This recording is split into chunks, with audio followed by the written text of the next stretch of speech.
आप अगर मेला देखने जाते हैं तो एक रोग लेके लौटते हैं, वो रोग कौन सा है? हैजा रोग। तो हैजा जो रोग होता है, इसकी संभावना सबसे ज़्यादा कहाँ होती है? ग्रामीण क्षेत्रों में, झुग्गी झोपड़ी में रहने वाले क्षेत्रों में, जहाँ पानी बरस देता है, बारिश हो जाती है, ह्यूमिडिटी ज़्यादा होती है, उस क्षेत्र में हैजा फैलने की सबसे ज़्यादा संभावना होती है। मेले में क्यों संभावना होती है? क्योंकि मेले में दूषित भोजन होता है, मक्खियाँ बैठती रहती हैं, उसकी वजह से आप उनको खाते हैं और फिर आपको हैजे का नामक रोग हो जाता है। तो हैजा नामक जो रोग होता है, इसको मेला जनित रोग मतलब कि फेयर बॉर्न डिजीज़ भी बोलते हैं, बाढ़ जनित रोग फ्लड बॉर्न डिजीज़ भी बोलते हैं। बैक्टीरिया इसका कौन सा है? विब्रियो कॉलेरी नामक बैक्टीरिया की वजह से होता है। लक्षण क्या है? अचानक शुरू होने वाला गंभीर दस्त हो जाएगा, आपको उल्टी होने लगेगी, गंभीर निर्जलीकरण मतलब कि बहुत बार प्यास लगेगी, आप इतना उल्टी कर देंगे कि जितना आपके शरीर का पानी होगा सब निकल जाएगा, प्यास लगेगी, मुंह सूखेगा, मांसपेशियों में ऐंठन होगी, कमज़ोर, थकान, लूज मोशन, इस तरीके के अगर लक्षण हो तो आपको डॉक्टर को दिखाना चाहिए, क्योंकि ये लक्षण हैं हैजा के। अब इसके जो फैलने का तरीका होता है वो दूषित पानी और भोजन होता है। संक्रमित व्यक्ति के मल से दूषित सतहों या वस्तुओं के संपर्क में अच्छी परिस्थितियाँ, अस्वस्थ परिस्थितियाँ और ख़राब स्वच्छता के कारण ये फैलता है। ठीक है।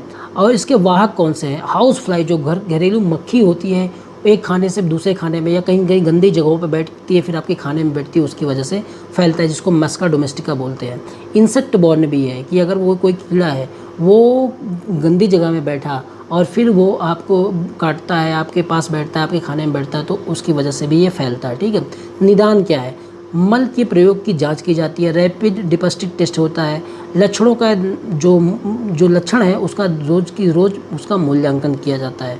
इसका उपचार क्या है? उपचार के रूप में ORS का घोल दिया जाता है, जिसको बोलते हैं रिहाइड्रेशन, कि आपको डिहाइड्रेशन हो गया था, उसको फिर से रिहाइड्रेट करने के लिए ORS नसों के माध्यम से चढ़ाया जाता है। जब बहुत ज़्यादा दिक्कत हो जाती है, आप मुंह से पीते हैं तो उल्टी हो जाती है, तो आपको नसों के माध्यम से ORS जैसा घोल चढ़ाया जाता है। एंटीबायोटिक दी जाती है, जैसे डोक्सीसाइक्लिन, अजिथ्रोमाइसिन गंभीर मामलों में, जिंक सल्फाइड की जिंक के मतलब कि जो सप्लीमेंट होते हैं बच्चों को, वो दिए जाते हैं। बचाव का तरीका क्या है?